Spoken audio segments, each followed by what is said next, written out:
Hi everyone, welcome to this week's online bee biosecurity talk. You should know me by now, I'm Rebecca and I'm the Bee Biosecurity Officer for Queensland. Again, we're joined tonight by Susie and Kelly who are helping out with production.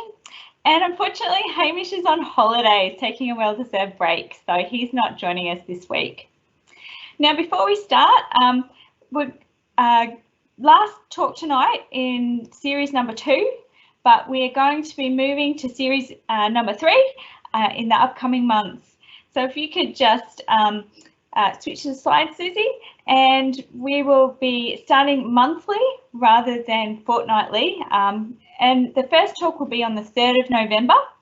So look out for that one. It'll be taking your bees and bee products interstate. And I'm really excited about this one because we have all the BBOs, the other bee biosecurity officers from the other states, who are going to come on and talk to you about the rules and regulations for taking bees into their state or keeping bees in their state. And so that's going to be really interesting for people who are doing any sort of pollination movements, but also if you think you might be moving interstate. So that's a good one to look out for. Then 1st of December, we have a talk on biosecurity of pests and diseases of native bees. And this is by popular demand. I've had a lot of people ask me to do something on native bees, and I've lined up a few experts in the field. So that will be a really interesting one too. We're going to have a quick break over Christmas and we'll be back on the 2nd of February, and that will be in the new year. And that first talk in the new year will be apiary management for crop pollination. So whether or not you're a commercial beekeeper who takes huge numbers of hives to pollination events and to crops, or if you're just trying to maximise the pollination for your back garden, I'll have something for everyone in that talk. And then come March, we'll have a talk on less common bee viruses, and I'm hoping we can snag an international guest for that one. And on April, 6th of April, we'll be talking swarms and swarming. So how to stop it or how to manage it if you do have a swarm. So I'm hoping if we've got some beekeepers out there in the next little while, if you have a swarm that you're going to catch and you're in the Brisbane region, please give me a call. I would love to come and do some filming so that we have some examples to show you guys on the online talk. So you'll notice that I didn't have a talk there for October, and that's because I'm heading north in October. So come October, I'm going to be keeping clubs up the coast, right up as far as Cairns. So if you're interested in coming to see a talk in person and coming to a live demonstration, please get in contact with your local beekeeping club in your region. And that's I'm going to run it through those beekeeping clubs, and I'd really request that you contact them as early as possible if you want to come along to one of those talks, because we've got some pretty strong caps on the number of people we're allowed to have at those talks.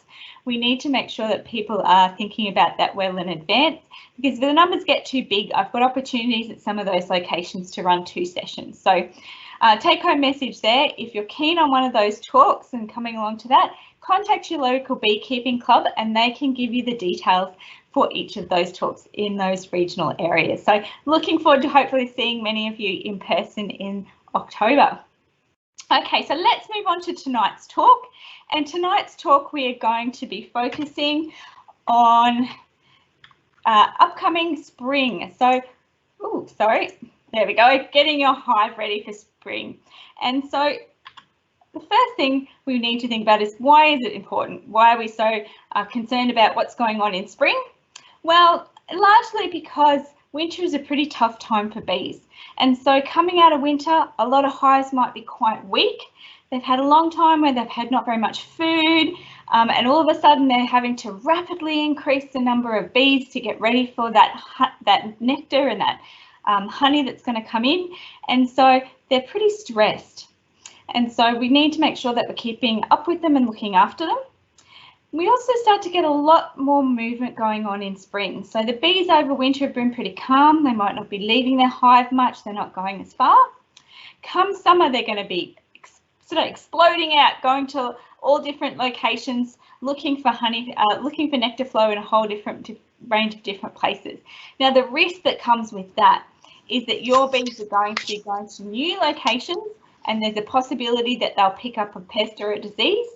And other bees are going to be coming into your local area as well on their movements. And so there's going to be a lot more chance that they're going to come into contact and we'll get that greater movement. We might also get greater robbing, and that comes along too when bees are coming out of winter and it's been a tough time. They often resort to robbing. And also we need to think about coming into spring is that bees are more likely to swarm. So they're more likely to leave the hive, and it could leave your hive quite weak if they swarm. So those are all the things reasons why spring is the time when we really need to focus on our bees. Now tonight I'm going to also talk about the other different seasons and what you should be thinking about doing in those different seasons.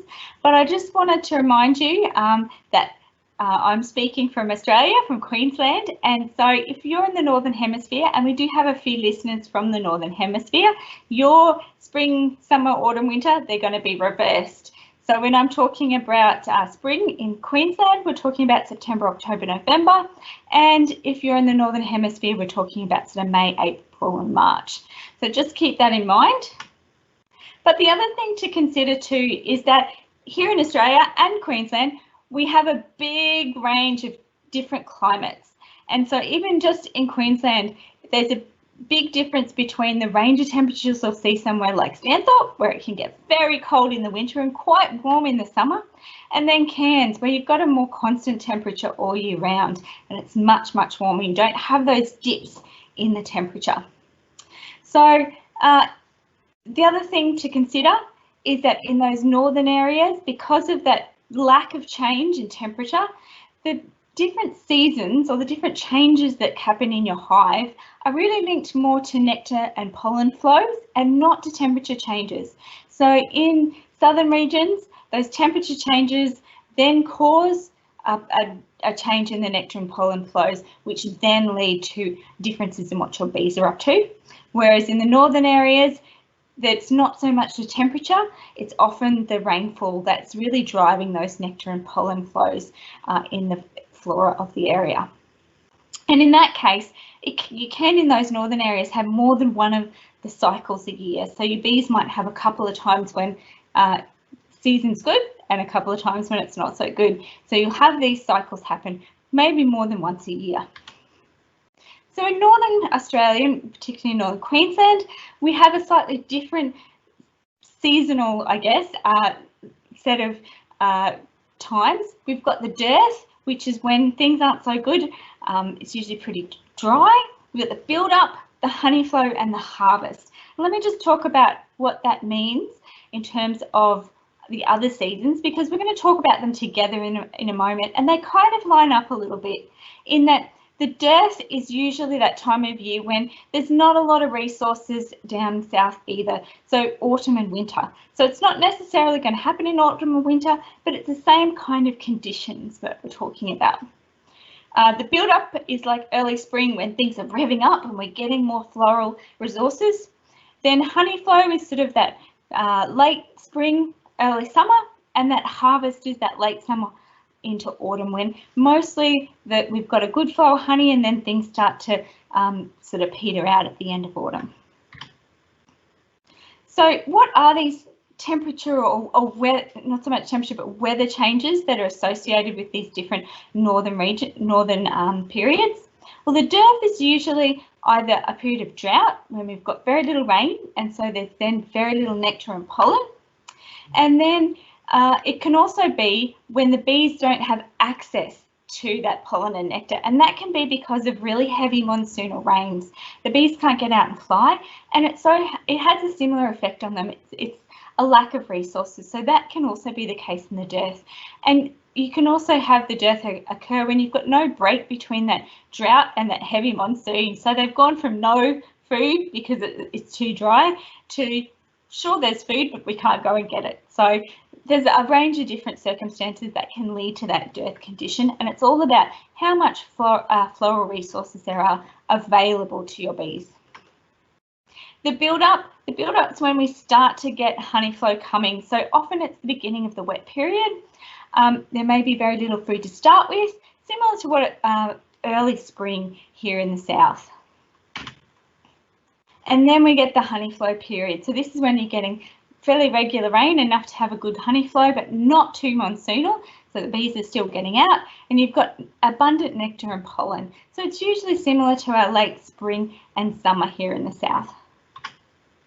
And then we've got that harvest period, and that's when the nectar and pollen flow, they start to slow, the honey's starting to ripen, and you should be in there taking that honey, doing some extraction, making sure you're leaving enough so that the bees will make it through that dearth period to follow.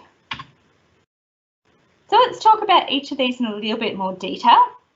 So during spring, or the build-up period, it's a great time if you're a new beekeeper to get bees for the first time, or to set up a new hive. So this is often the time when the bees are really active. You've got plenty of time over the spring and summer for them to build up their food stores to get through the following winter. You might not get honey off them that first summer, but it's a good chance if you get them in there earlier that they'll be in a good condition to get right through the winter season to pass. Spring or build up is also a great time to requeen your hives. If your queen is a little bit old or if she's not performing, get a new one in springtime fairly early on so that she's able to lay lots and lots of eggs and you've got lots of bees when the honey flow starts. It's also a time to check for pests and diseases, so especially AFB. Get in there in the start of spring, so check your hive, make sure you don't have AFB before those bees start getting out and into the environment more and more. It's also a great time to do a sugar shake or an alcohol wash and a drone uncapping. So you should be doing that at least twice a year, and so if you can do it in the spring and in the autumn, that'll sort of cover you in those really peak periods. And think about clearing around your hive as well. So you may need to do some mowing around your hive or clear any debris away, getting it ready for you to be able to get in there and do some work with your bees over the spring and summer. And check on the food levels. So your poor bees have come through winter, and it may be that they've come through really well and they've got plenty of stores, but it could be that they've had a really tough time and the honey, the nectar flow isn't there yet. The floral resources aren't there. So you may need to feed them in early spring. So if you check them relatively early and check on those food stores, you'll figure out whether or not they need to be fed. Or on the other hand, it could be that they've come through winter really well, they're on a good flow of nectar already, and it's pretty full. And in that case, you might want to consider either extracting a bit of honey or adding an extra super so those bees don't run out of space. So let's say it is the spring and you are starting a new hive. Where should you start? Well, I'd recommend the best place to start is to join your local beekeeping club, and they'll be able to help you out with all of the questions that you have about beekeeping and be able to introduce you to some of the techniques that are going to be really crucial for you to be successful as a beekeeper. Also, really carefully consider the location that you're putting your bees in, if it's appropriate for your bees, if there's enough food and water available and they're not going to be too disturbed. Make sure you're also checking with your local council regulations. Different council and regional areas have different regulations about keeping bees. So make sure that you do check with them, as well as the regulations that we have with the Department of Agriculture and Fisheries. Don't forget to consult with anyone who might be affected in your local area. So whether that be neighbours, people you live with, or people who have to access the land where the bees are. A great suggestion too is to undertake the Biosecurity Beekeepers online course. Remember, it's free and it's a great way to gain some knowledge before you get started. If you're using any second-hand gear, make sure it's sterilised before you bring it into your apiary, or even before you kind of mix it with your own gear. And the best way to do that is using gamma radiation. Don't forget to register as a beekeeper, and consider brushing up on how to undertake a hive check. And so there's a couple of talks. We've got one on brood diseases and the one on external mites and parasites that'll give you a good head start on how to look after your hive and how to check for pests and diseases. So when should you first get in and do that hive check in spring if your bees have made it through the summer? Well, I read somewhere this week, and I thought it was a really good way to judge, was that it should be a warm day, sunny, and you shouldn't need a jacket. So if you need a jacket, it's too cold for your bees to be opening them up. Try and do it your first check mid-morning, somewhere between mid-morning and afternoon. That just gives your beehive enough time to warm up so the bees aren't too severely affected when you open them, and then gives them plenty of time to sort of warm up again after you've finished before the evening comes.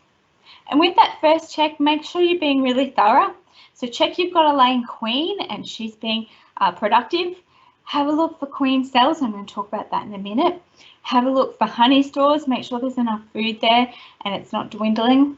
Check your hive strength to make sure that there's sufficient bees there to keep the hive up and running. And of course, do that pest and disease check. So do a full hive check. During this first check too, be really careful to prevent robbing. As I said earlier, the bees coming out of spring can often be quite hungry and they may really go hard at robbing different bee hives than their own. So make sure that you're being careful not to expose any of the components of the hive for any period of time.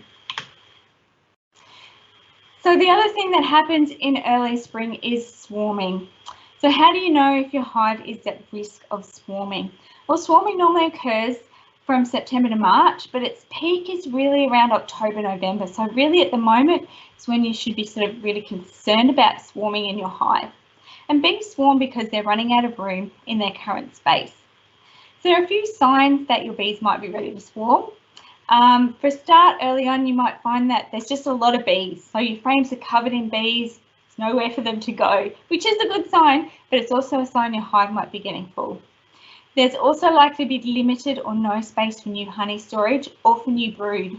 So if that's the case, you need to get in there and manage the situation. At that point, you might also start to see queen cells being produced. And there are a couple of different types of queen cells. So there are swarm cells, which occur at the bottom of the frames. And these are when the hive is getting ready to swarm. It'll make these queen cells to get a new queen for the hive when the hive swarms. This is a little bit different to supersedure cells, which occur on the face of the frame. And these ones are when the hive has lost its queen and it's trying to produce a new queen. So if you start to see these queen cells on the bottom of your frames, it suggests that, oh, maybe they're getting ready to swarm. And if the hive is about to swarm, you'll notice that the bees start to congregate at the front of the hive. And when this starts to occur, it's really a bit too late to start trying put anything in place to prevent them from swarming, but instead you might be better off trying to catch the swarm. So what can you do to prevent swarming? Well, add some extra space, whether that be adding more supers or extracting some honey from the hive. Try and destroy those swarm cells when they occur so that they don't move on. And you may also find that if you place a catch box or two in the apiary, there's a chance that if they do swarm, that you can catch that swarm, and so you haven't lost those bees. So let's move from spring now on to summer, or if you're in the northern areas, the honey flow area period. And it's a really great time to, of course, extract honey. So it's when your bees are going to be producing, and you need to get in there and make sure that you're not letting the hive get too full. Again, they can continue to swarm during this summer period. Ensure your bees have a good water supply over the summer too. It can get incredibly hot in some of our areas here in Queensland, so they need constant and sufficient water close to their hive. And you might also need to consider providing some shade if there's going to be some extended periods of really extreme heat. Keep the area around your hives mowed over the summer and clear of fire fuel, and that just minimises the chances that your hives will get burnt in a fire. And watch for any fire warnings. Really, if it's getting to the point when a fire is coming towards your hives, it's really too late for you to be going in there and saving them. It's way too dangerous. So try and do that as far in advance as you possibly can if you need to move your hives. Again, over the summer, make sure you continue to check for pests and diseases. At least at kind of every 4 to 6 weeks is a good time period to try and make sure you catch things early. And it's also a great time over the summer if you're extracting to send in your pooled honey sample, particularly if, remember, if you've got more than 50 hives, you should be doing that once a year. In the summertime too, it's a good time to split hives and raise new colonies. So if you're wanting to expand your apiary, over the summertime is a good time to work on that. Now, after summer, we're moving into autumn, and depending on where you are, autumn can last, the warmth of autumn can last for a really long time, and it might not be till you're nearly in winter when you start to notice that the flow is really starting to decrease. So over autumn, you'll be starting to do your last extractions of honey, making sure you're going to leave it for at least 3/4 of a box of honey. So if you're not sure how it's going to go, then always try and leave about that much so that your bees have a bit of a buffer to get them through if the season does go bad quite early, or the honey flow stops quite early. Continue to check for pests and diseases till it starts to get fairly chilly. So again, until you start to need a jacket, until kind of mid-autumn in most places. And undertake a sugar shake or an alcohol wash and a drone uncapping again in that autumn period to match the one you do in the spring. Over the autumn, you also need to start thinking about removing any excess supers, so downsizing. If you remember back to when we started to talk about some of the issues around brood diseases, if we want to try and reduce the amount of robbing and therefore the introduction of diseases by robber bees, we want to make it as easy as possible for our bees to be able to manage the area that they have. And so keeping it fairly limited is one way we can do that. Over the autumn, your colony might start to need feeding as well. So keep an eye on those food levels as you head into winter. Now winter, or the dearth, if you're in the northern area, is a great time to really leave your bees alone. The poor guys are resting in many ways. They're kind of just keeping their hive going. They're not necessarily bringing in more honey or expanding.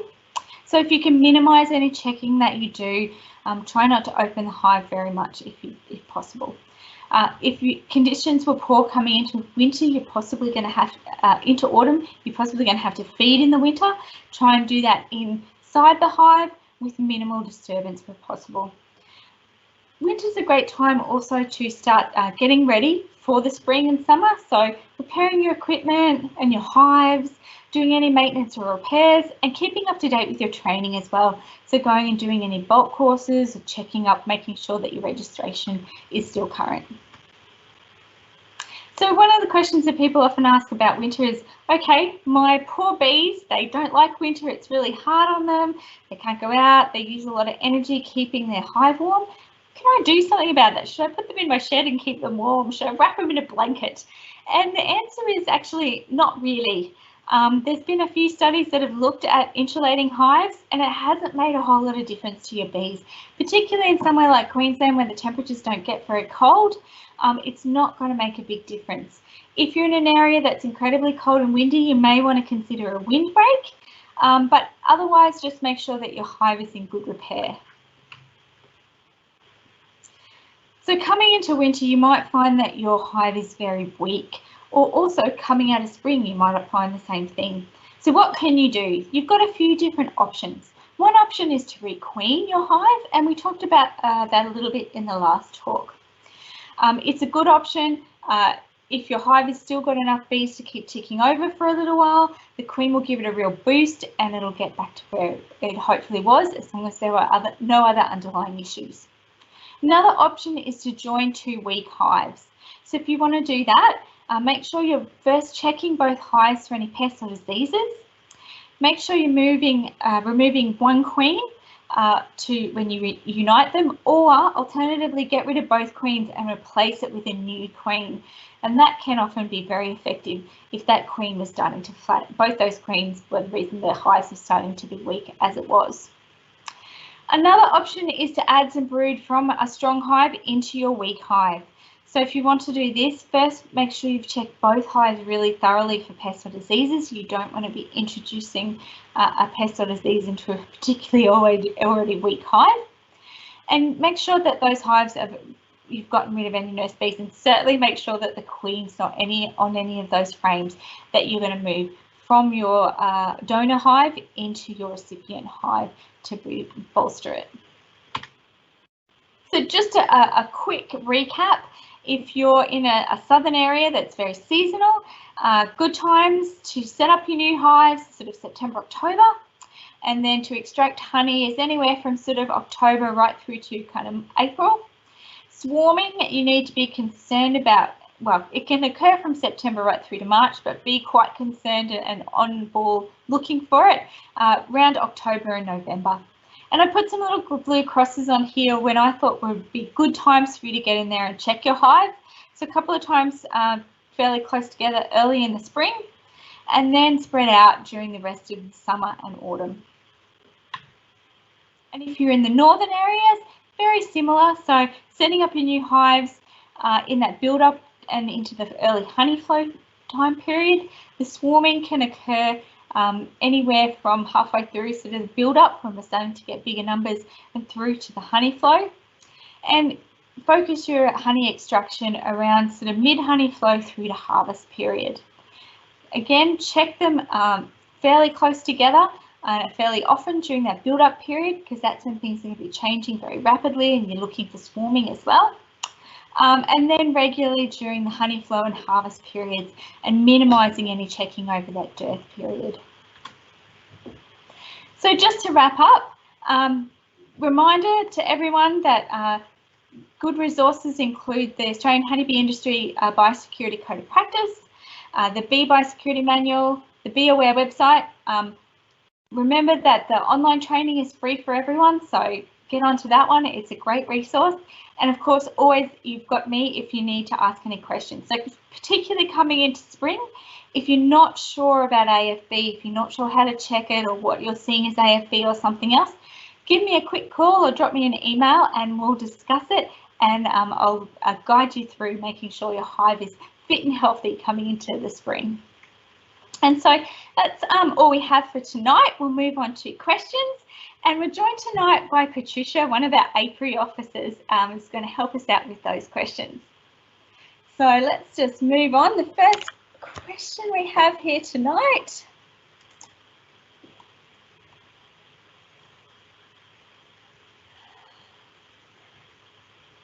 Could I clarify the process of drone uncapping? So I'll take this first one.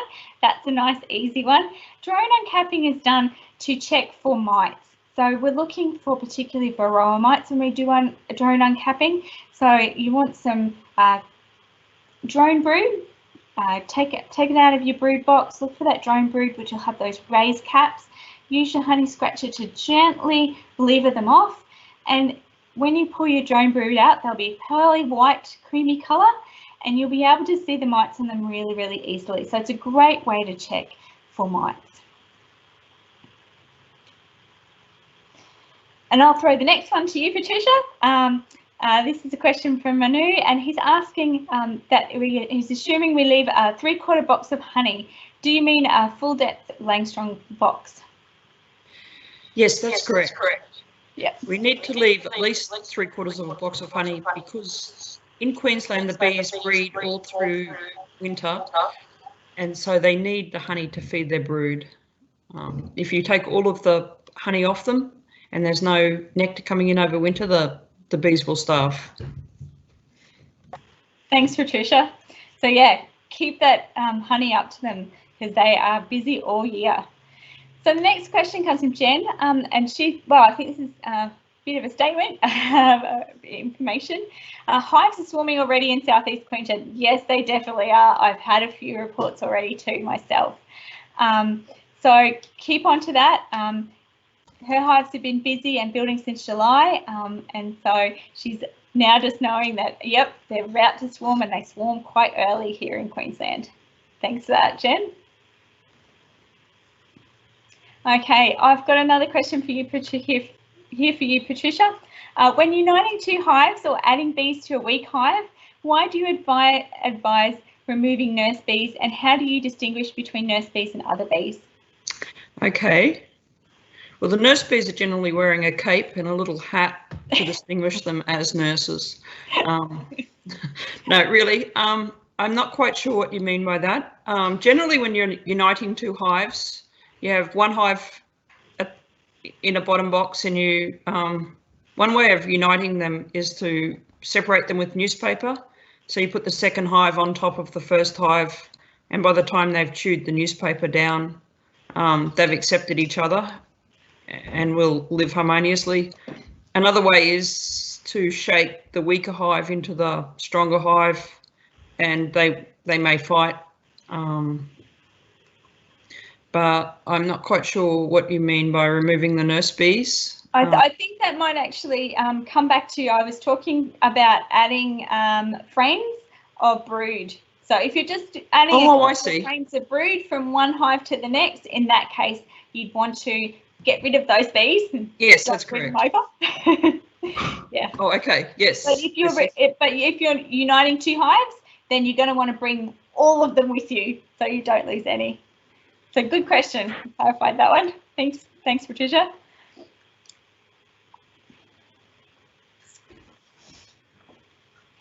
Here's another one I will pass to you to answer, Patricia. Why do the bees beard on the landing board? Is it due to the colony being strong, and are they in preparation to swarm due to overpopulation? Yes, they will be beard due to overpopulation when they're getting ready to swarm. If there's just too many bees in the hive, then some of the bees will hang out the front. They'll also do that in hot weather because each bee is producing heat, and they need to keep the brood nest at a certain temperature. So if there's excess bees heating up the hive, they will move those bees outside to keep the brood nest at the right temperature.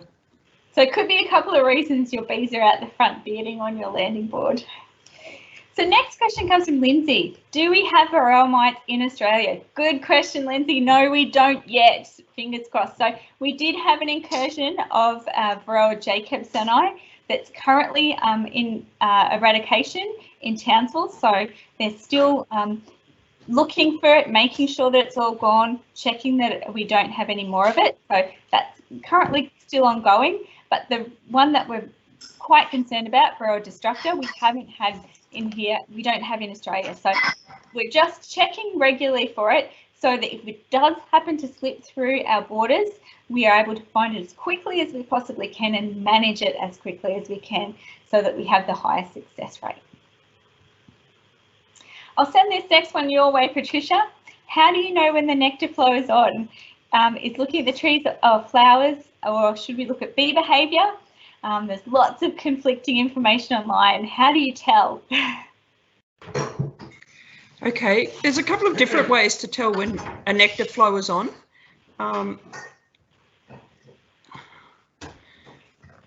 just lost my train of thought now. Noisy children. When you open up your hive, if you go into the brood nest and you gently shake the bees off a brood frame, if you then hold that frame up flat and just give it a little bit of a bump, any fresh nectar will fall out of the frame. Like, it'll just come out like water. That's one way of telling.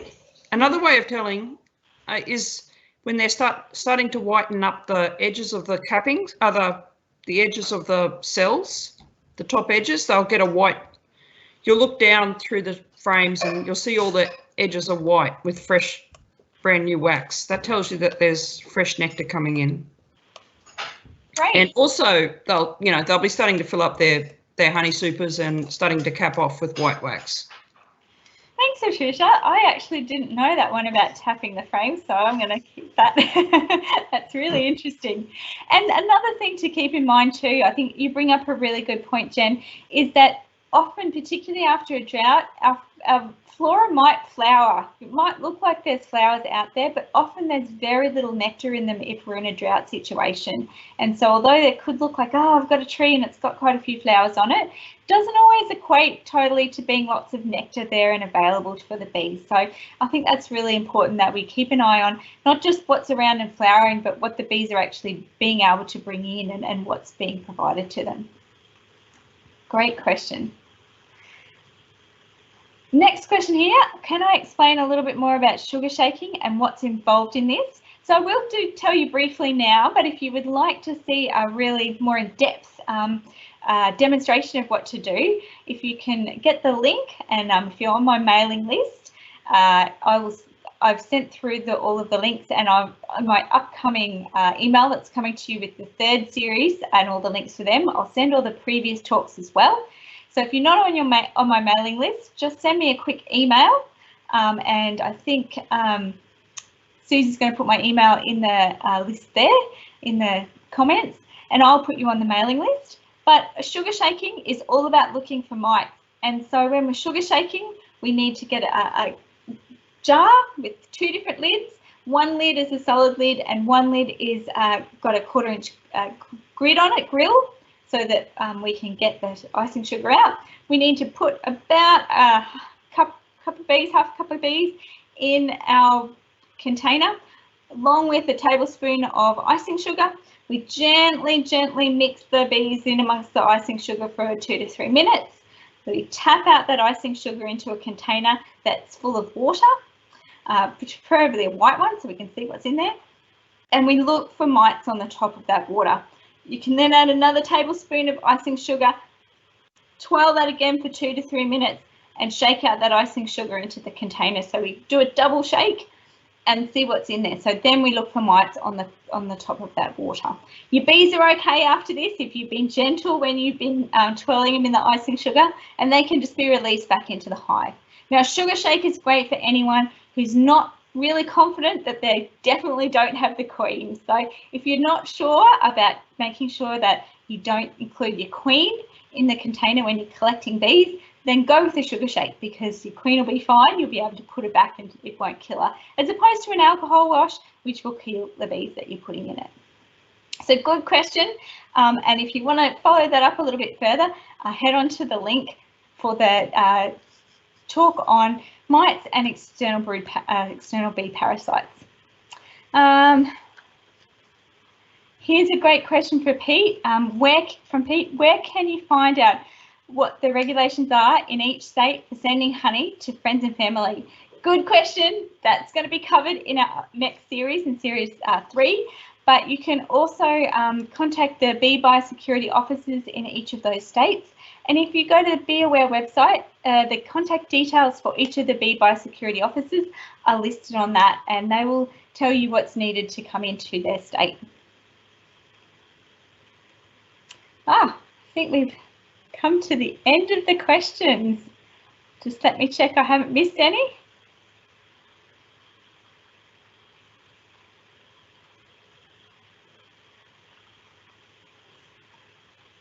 Great. Well, thank you everyone, and thank you Patricia for your help tonight. Very appreciated, and Susie and Kelly, of course, for helping out with the production.